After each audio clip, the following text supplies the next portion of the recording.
En tout cas, c'est un grand honneur que mes collègues maires m'ont fait, mais c'est aussi un sacerdoce, en tout cas un lourd fardeau, puisqu'il y a beaucoup d'espoir euh, qui est porté sur notre réseau, puisque la démarche elle est différente des autres.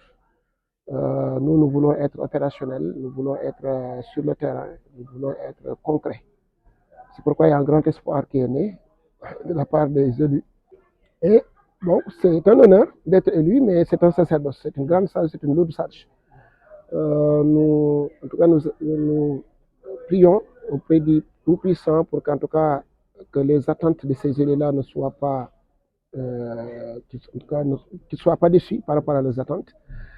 Que Dieu nous donne la force et la clairvoyance, en tout cas, de travailler et de trouver les partenaires dont ces maires ont besoin dans le territoire, de trouver les investissements dont on a besoin dans nos territoires pour développer nos localités, mais en tout cas que l'on puisse aussi avoir l'accompagnement de l'État, l'accompagnement du chef de l'État et de l'ensemble du gouvernement. Ça, c'est vraiment attendu de la part des autorités publiques.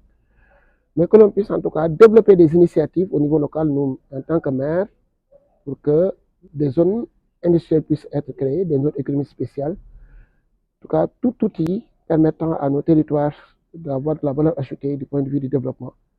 Nous sommes, en tout cas, nous espérons obtenir cela et nous travaillerons à ce que cela puisse se réaliser.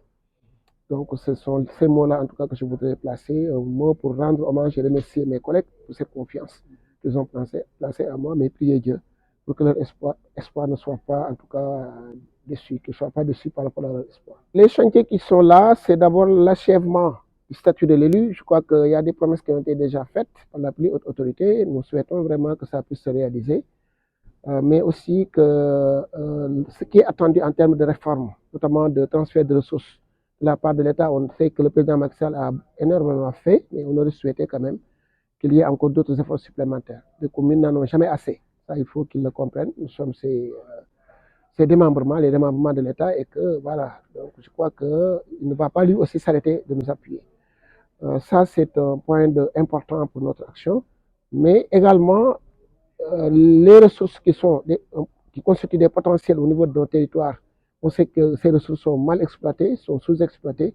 On va déployer en tout cas tout ce qui est outils, zone économique spéciale, partenariat public-privé, entente intercommunale, tout outil en tout cas qui permettra d'éclore et de mettre en synergie l'ensemble de ces ressources pour le développement de nos localités. On va essayer en tout cas de mettre le focus là-dessus. Donc la ligne de conduite, l'objectif qu'on s'est fixé en tant qu'ADADEL, c'est au bout d'une année que l'on puisse en tout cas amener le maximum d'investissement dans les territoires avec l'aide de l'État, avec l'aide des partenaires, avec l'aide de toute personne en tout cas intéressée par le développement territorial.